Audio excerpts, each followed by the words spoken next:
Dando continuidade à nossa série em Êxodo, vamos hoje voltar nossos olhos a Êxodo no capítulo 3.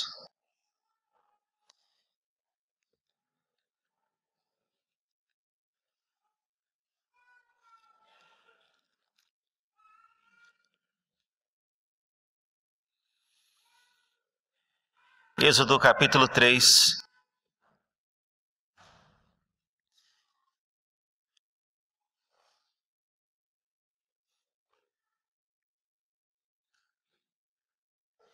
Esse texto que nós iremos ler e meditar nesta manhã, ele relata o chamado de Moisés para uma missão que eu gostaria de chamá-la nesta manhã de missão impossível. E eu vou tentar mostrar várias razões porque a missão para a qual Moisés está sendo chamado, ela é impossível de ser realizada. Moisés foi o primeiro que percebeu isso. O leitor, quando olha para o texto, ele também pode perceber a mesma coisa. E a pergunta então que eu queria fazer nesta manhã com vocês, as perguntas são três. O que exatamente é impossível nessa missão? Por que eu resolvi chamá-la de missão impossível? Segundo, eu gostaria de pensar o que é esperado de alguém que resolve se envolver ou que Deus chama para ser parte dessa missão impossível.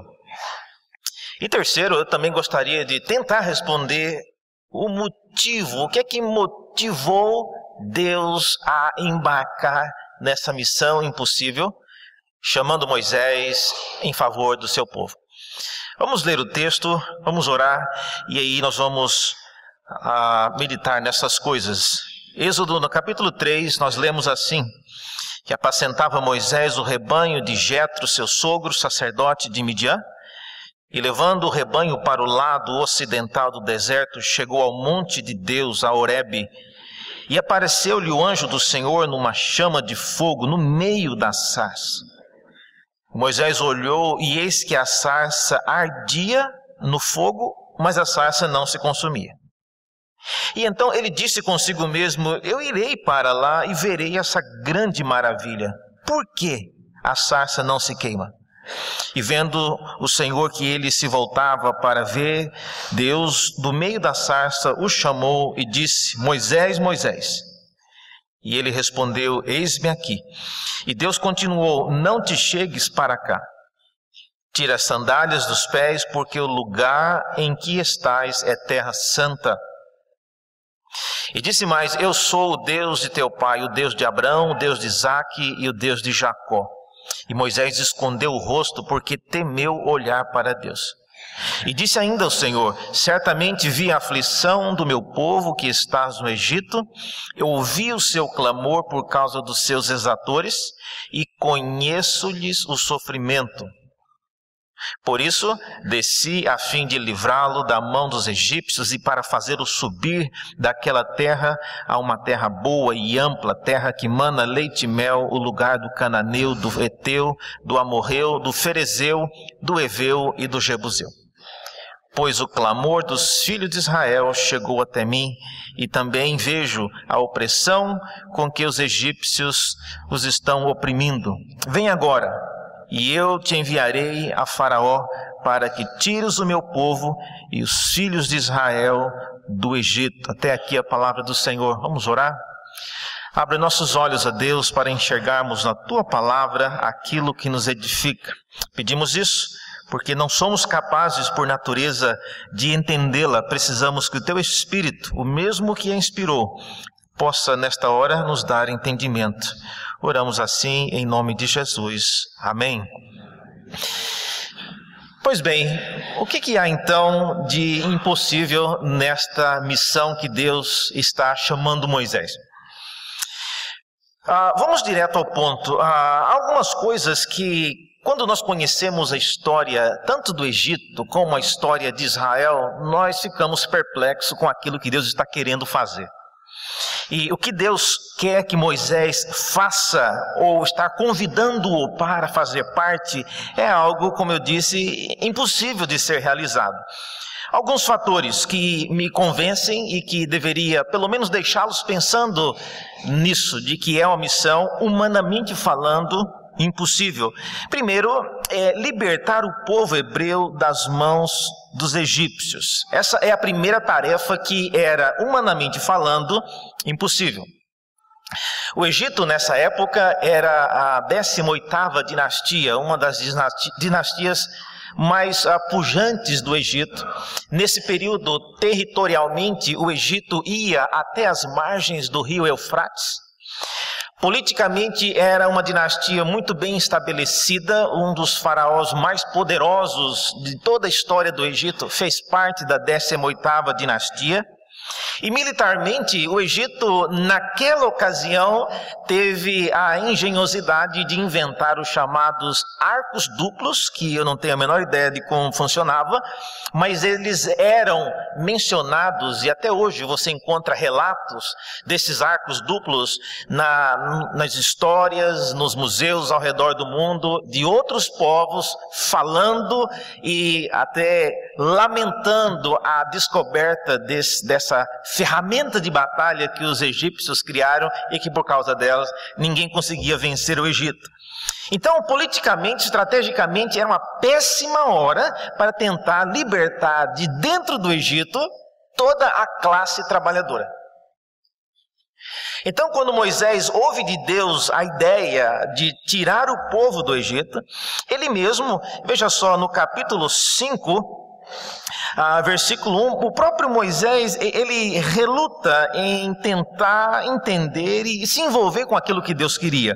No capítulo 5, versículos 1 e 2, é dito que depois foram Moisés e Arão e disseram a Faraó: assim diz o Senhor Deus a Israel, o Deus de Israel: deixa o meu povo ir, para que me celebre uma festa no deserto.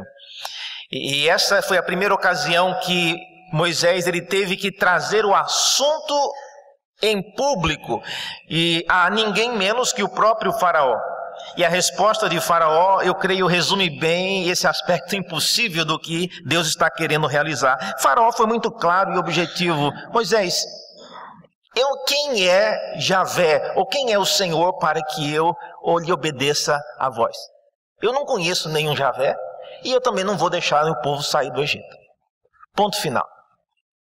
Então, esta foi a primeira impressão, a primeira reação de alguém que tinha a capacidade de fazer alguma coisa e ouviu pela primeira vez a proposta de Deus para o povo de Israel. Então, como eu disse, libertar o povo hebreu das mãos dos egípcios era algo que, humanamente falando, era impossível.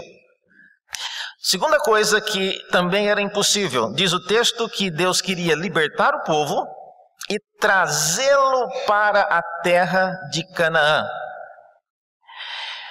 Como o texto diz no versículo 8, veja aí, capítulo 3, versículo 8, ele irá tirar o povo do Egito e depois levá-lo, fazer subir para a terra que emana leite e mel. E essa terra, irmãos, veja só, não é uma terra abandonada, não é uma terra sem dono, pelo contrário, é uma terra cheia de donos. Diz o texto que ela é a terra do Cananeu, do Eteu, do Amorreu, do Ferezeu, do Eveu e do Jebuseu. Tem 6 donos essa terra. Então, o que você acha que significa você fazer a promessa de que você dará a terra para alguém ou a terra que pertence a alguém? Isso é invasão de terra. Reverendo, mas Deus é dono de toda a terra. Sim, Deus é dono, mas os amorreus não sabem disso, não creem em Deus, não conhecem a Deus e não estão nem aí para o que os hebreus acreditam a respeito de Deus. Então, para a questão prática, para os amorreus, isso é uma invasão da propriedade alheia. E os cananeus não eram pessoas, não eram flor que se cheirasse, e Moisés sabia muito bem naquilo que ele estaria se metendo, e ele achava isso, ou alguém que ouviu isso pela primeira vez pensou: isso é loucura. Não tem como invadir a Canaã e tomar a terra de todos esses povos aí. Essa é a segunda razão porque, aparentemente, humanamente, a missão ela era impossível. Em terceiro lugar, há também um aspecto de Moisés ter que pedir isso a Faraó. Diz o texto que Moisés ele teria que ir e falar com o Faraó. Versículo 10 é dito que Deus chama então Moisés, vem agora e eu te enviarei a Faraó. Bom, os irmãos sabem que Moisés, ele por 40 anos, ele fugiu da justiça do Egito. Moisés matou um egípcio, ele escondeu o morto debaixo da areia e ele fugiu para Midian. Ao ficar sabendo no dia seguinte que alguém tinha visto aquilo que ele fez. Então Moisés ele ficou por 40 anos foragido em um outro país e por 40 anos ele não precisou prestar contas a respeito daquilo que ele tinha feito. E a proposta de Deus então de que Moisés não só se apresente diante do Egito, mas chegue diante daqueles que, ainda que o faraó que tentava matar Moisés já havia morrido, havia todo o sistema político, todo o sistema da justiça do Egito que ainda estava vivo e ativo, e eles poderiam muito bem vingar aquilo que Moisés havia feito. Moisés então, ele tinha esse problema, e além disso, quando Moisés saiu do Egito, ele tentando ajudar um hebreu, ele percebeu que nem os hebreus estavam muito afinados com aquilo que ele queria fazer. No dia em que ele foi separar a briga de dois hebreus, um deles disse: o que é que você vai fazer conosco? Vai nos matar igual você matou o egípcio? Quem é que colocou você como juiz sobre nós? Então veja, nem o povo e nem os egípcios estavam muito alinhados com aquilo que Moisés queria fazer. Então, mais um elemento para mostrar que a missão com a qual Deus queria se envolver era uma missão humanamente impossível. Em quarto lugar, é apenas um detalhe, mas é um detalhe curioso, que é um quarto elemento que mostra que essa missão ela tem a cara de ser uma missão impossível. No final do capítulo, veja lá, no versículo 22, do capítulo 3, é dito que no momento derradeiro, quando o povo estivesse saindo, ainda deveriam fazer alguma coisa especial. Diz o texto que cada mulher, ela deveria pedir à vizinha e à sua hóspeda joias de prata e joias de ouro e vestimentas, as quais poreis sobre vossos filhos, sobre as vossas filhas, e despojareis os egípcios. Pense comigo. Moisés vai causar o inferno no Egito, destruir grande parte das construções com os milagres que o Senhor realizou. E no momento último de saída, ainda é para pedir. Essa joia que a senhora ganhou aí no aniversário de casamento, passa para cá. Esse relógio de ouro aí que a senhora tem, põe aqui na sacola, põe no braço do meu filho.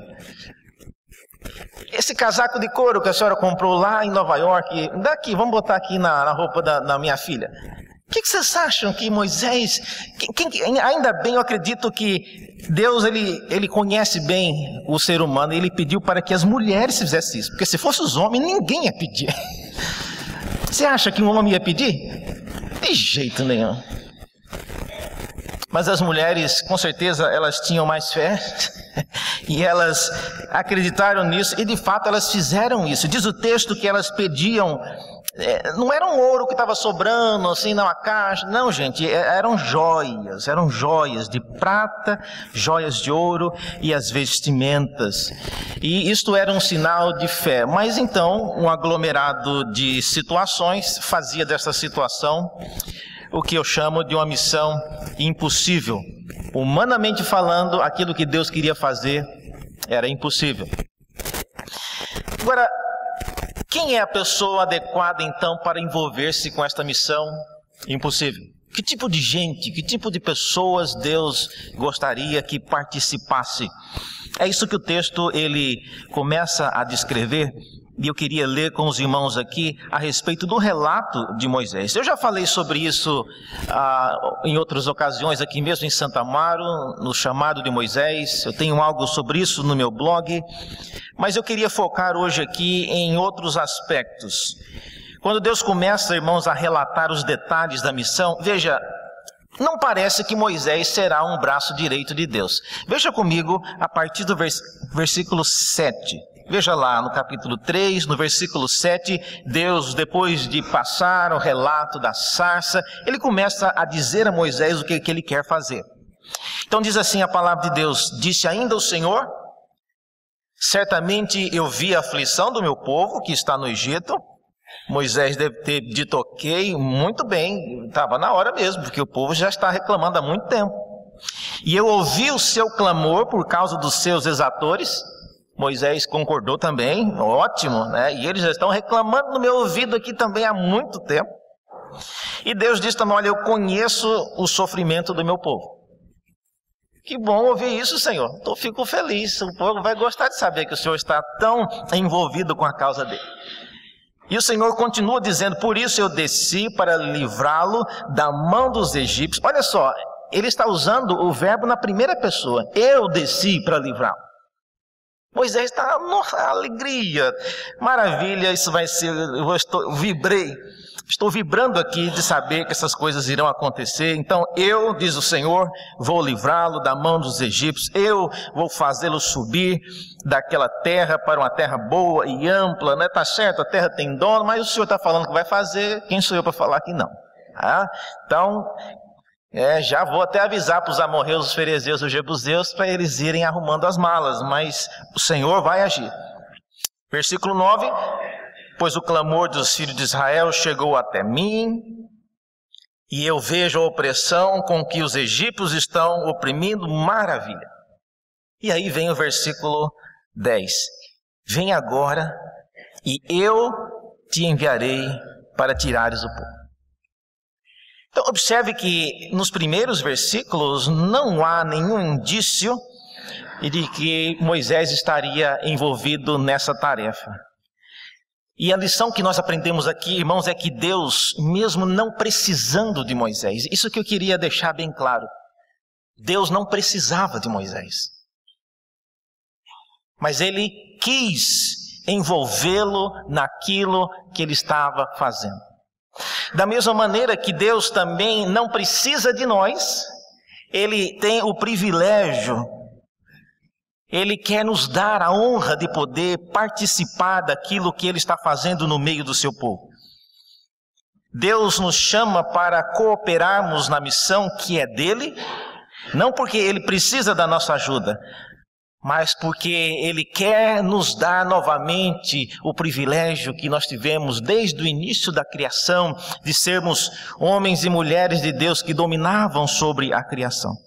E quando nós entendemos corretamente o privilégio que é cooperar com o que Deus está fazendo, não faz a menor diferença com o tipo de tarefa que Deus quer que nós façamos.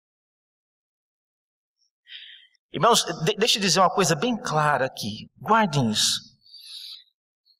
São 4 coisas. Primeiro, Deus está realizando uma obra grandiosa no meio do seu povo. Vamos colocar no meio dessa igreja. Isso é um fato. Quer você goste, quer você não goste, quer você veja, quer você não veja. Ele está realizando. Segundo, a missão é dele e para a glória dele. Não é a missão do pastor Sérgio, não é minha, não é de nenhum dos líderes da igreja, é dele e para a glória dele. Terceiro, Deus não precisa de nenhum de nós aqui para fazer essa missão funcionar. Nem de nós. Se Deus quisesse fazer as coisas funcionar, apesar de nós, pastor, Ele faria muito melhor. Mas em quarto lugar, Deus, por razões inexplicáveis, Ele quer envolver a nós, envolver a todos vocês naquilo que Ele está fazendo. Mas nós precisamos entender isso, irmão, Deus não está de mãos amarradas se nós não ajudarmos. A questão é outra. Nós precisamos entender que é um privilégio que nós não podemos perder. A chance de cooperar com aquilo que Deus está fazendo é um privilégio para nós. Então nós vamos, à semelhança de Moisés, esperar que Deus perda a paciência conosco. Deus perdeu a paciência com Moisés. Moisés inventou várias desculpas, ele não sabia falar, falou que tinha vários problemas, e foi até o ponto de Deus, diz a Escritura, que o Senhor acendeu a ira com Moisés, então chamou Arão para ir com ele. Eu não sei se Deus ele tem a mesma insistência com todo mundo. Eu lembro daquele, se você se lembra daquele rapaz, que uma vez estava andando e ele encontrou-se com Jesus, e ele parou Jesus, e esse rapaz era um rapaz bem de vida, e ele perguntou para Jesus o que era necessário para alcançar a vida eterna. Agora, pense, Jesus não só ele sabe a resposta da pergunta, mas ele sabe a motivação da pergunta. E a resposta que Jesus dá, eu não posso dar, porque eu não conheço a pessoa como Jesus conhece. Mas Jesus dizendo para ele, disse, olha, quais são os mandamentos? E ele falou lá, eu já guardo isso tudo, ótimo. Então, se você sabe isso tudo, vai, vende tudo que você tem, e vem e siga-me. E diz o texto que aquele jovem, ele por ser dono de muitas coisas, mais uma vez eu digo, só Jesus pode dizer essas coisas. Ele sabia a motivação do coração daquele jovem. Mas a Escritura diz que aquele jovem não aproveitou aquela oportunidade e Jesus também não insistiu. Resumo? Eu não sei, irmãos, quantas vezes Deus irá pedir e lhe dar a chance de participar naquilo que Ele está fazendo aqui na Igreja de Santo Amaro. Deus não vai ficar sentado esperando você, o seu tempo, até você achar quando que pode ou não pode cooperar. Tem muita gente querendo o privilégio.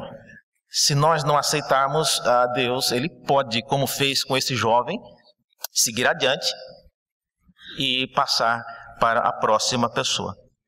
Portanto, as pessoas que Deus chama, no caso de Moisés, são pessoas que, conforme lemos no texto, eles manifestam algumas características. E aqui, o que eu vou falar, eu já disse de forma diferente em algumas ocasiões, mas volta-se para a descrição do momento quando Moisés foi chamado. E aí a gente aprende um pouco por que Deus queria alguém como Moisés nessa missão.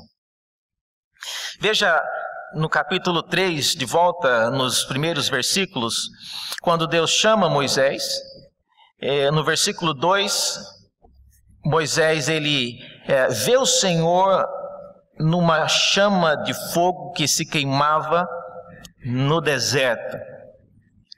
Versículo 2 fala que apareceu o anjo do Senhor numa sarça, no meio de uma sarça, e o Senhor dali ele fala com Moisés. Então, eu já falei isso em outra ocasião, mas o primeiro teste de uma pessoa que vai servir a Deus numa missão como essa, é que a pessoa tem que ter atenção. O teste de Moisés demonstrou que ele tinha atenção para perceber aquilo que Deus estava fazendo. Eu não tenho como provar o que eu vou falar agora, mas eu creio que esta foi a primeira vez que Moisés falou com Deus pessoalmente.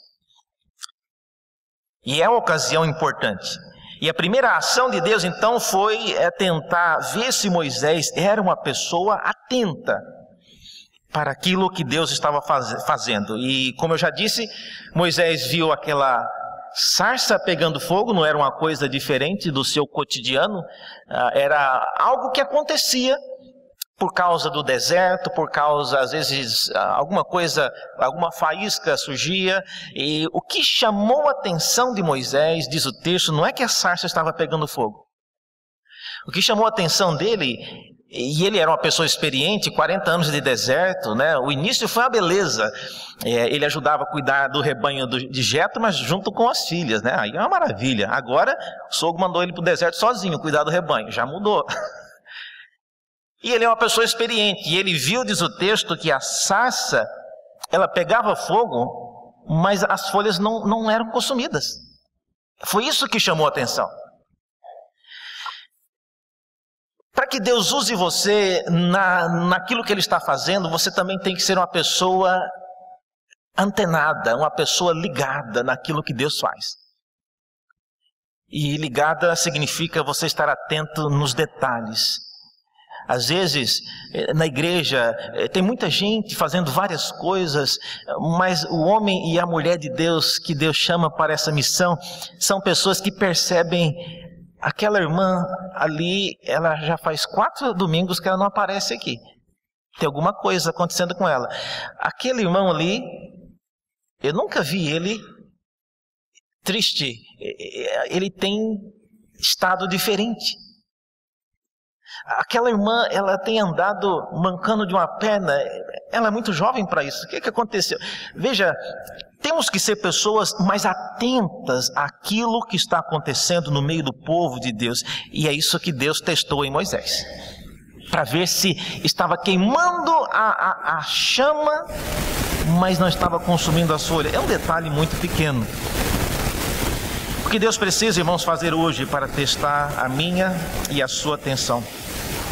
Será que temos sido capazes de ver aquilo que Deus está fazendo? Dê uma volta. Ande em outras igrejas e você vai ver que as coisas às vezes são bem diferentes.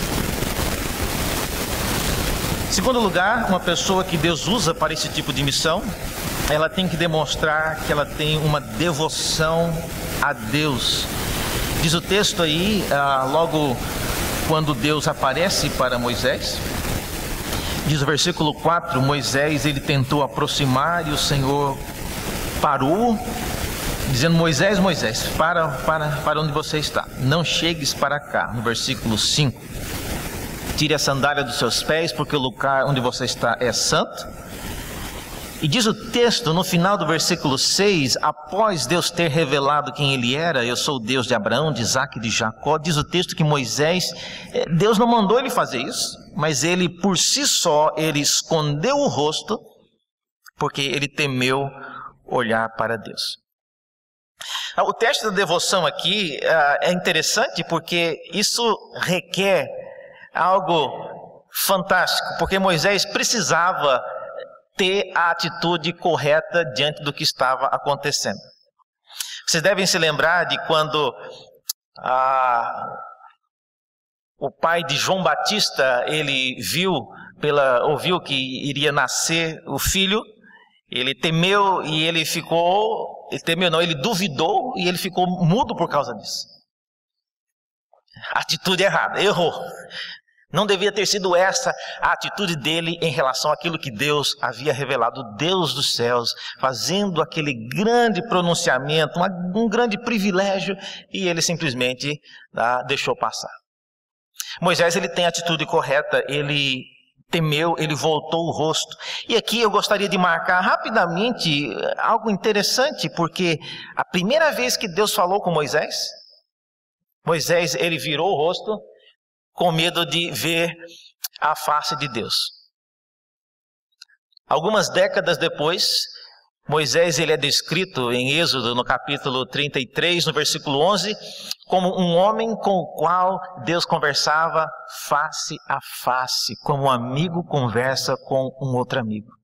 Ninguém, irmãos, na Escritura teve esse privilégio, ou foi descrito desta forma.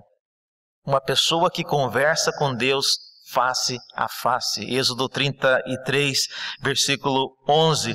Portanto, o teste da devoção de Moisés mostra que ele era uma pessoa que conhecia o Deus de Abraão e ele estava pronto a envolver-se com aquilo.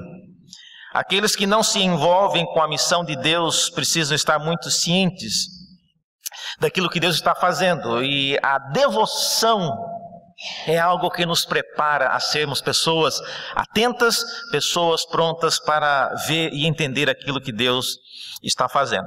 Em terceiro e último lugar, as pessoas que Deus chama para esse tipo de missão são pessoas que precisam conhecer e estar envolvidos com a tradição.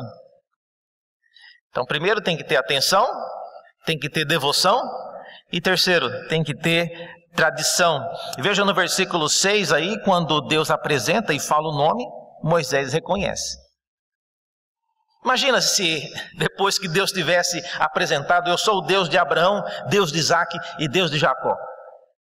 E a resposta de Moisés fosse: Deus de quem? Não, errou, já perdeu a chance. Ele tinha que saber na hora. Na hora. E ele soube, não só soube, como teve a atitude correta. Isso é importante, irmãos, porque às vezes nós nos envolvemos com o trabalho e não conhecemos a pessoa com a qual estamos trabalhando. No caso, é o Deus que está nos chamando. Todos os que se envolvem com a missão de Deus precisam se lembrar de que o projeto para o qual Deus nos chama para cooperar hoje, ele começou há muito tempo atrás e por causa de muitas outras pessoas. Quando Deus se apresenta como Deus de Abraão, de Isaac e de Jacó, Ele está se apresentando como o Deus de alguém que viveu 400 anos antes de Moisés. Tá, e o que isso significa, reverendo? Significa, irmãos, que aquilo que você faz hoje na igreja de Santo Amaro não está desconexo com aquilo que homens e mulheres de Deus fizeram há 40 anos atrás aqui nessa igreja. A missão que nós somos chamados não é por causa de nós, não é por causa dos que estão hoje aqui nessa igreja. É o contrário. Às vezes Deus tem a misericórdia conosco hoje por causa de homens e mulheres que serviram a Deus lá no início da igreja aqui em Santo Amaro, ou na igreja no Brasil, ou em São Paulo, e às vezes, sabe Deus, por causa de quem que Ele está nos abençoando. Isso é importante porque isso tira de nós a expectativa de que Deus, Ele quer nos envolver, porque nós temos alguma coisa para oferecer, para participar no projeto de Deus, que sem a nossa participação, o projeto de Deus não vai decolar. Não é essa a ideia, irmãos. Deus não precisa de nós, o projeto dele vai muito bem, obrigado. Aliás, se nós não metêssemos a mão, acho que funcionaria melhor. Mas Ele quer nos dar o privilégio, a honra de participar, de trabalharmos em algo que Ele está fazendo. Portanto, eu concluo dizendo: a missão, ela é impossível? Não para Deus. Ela é impossível de ficar fora. É uma missão impossível de não participar. E aí, você vai aceitar o desafio? Como eu disse, Deus não insiste com todo mundo. Algumas pessoas são mais bem-aventuradas e Deus acaba insistindo mais, como foi o caso de Moisés. Não conte com isso. Lembre-se do jovem rico. Ele pode perguntar uma vez só: siga-me. E na primeira desculpa que nós dermos, ele vai deixar passar. O que eu não gostaria que nenhum de nós deixássemos passar, irmãos, é o privilégio de fazer parte com, seja lá o que Deus estiver fazendo, eu quero ser parte disso. Que Deus nos faça homens e mulheres atentos àquilo que Ele está fazendo, que conheçam, tenham devoção a esse Deus e que conheçam, estejam envolvidos com a tradição daquilo que Deus tem realizado no meio do seu povo. Vamos orar mais uma vez? Aplica, ó Deus, esta palavra em nossos corações, conforme o Senhor bem nos conhece. Pedimos isso em nome de Jesus. Amém.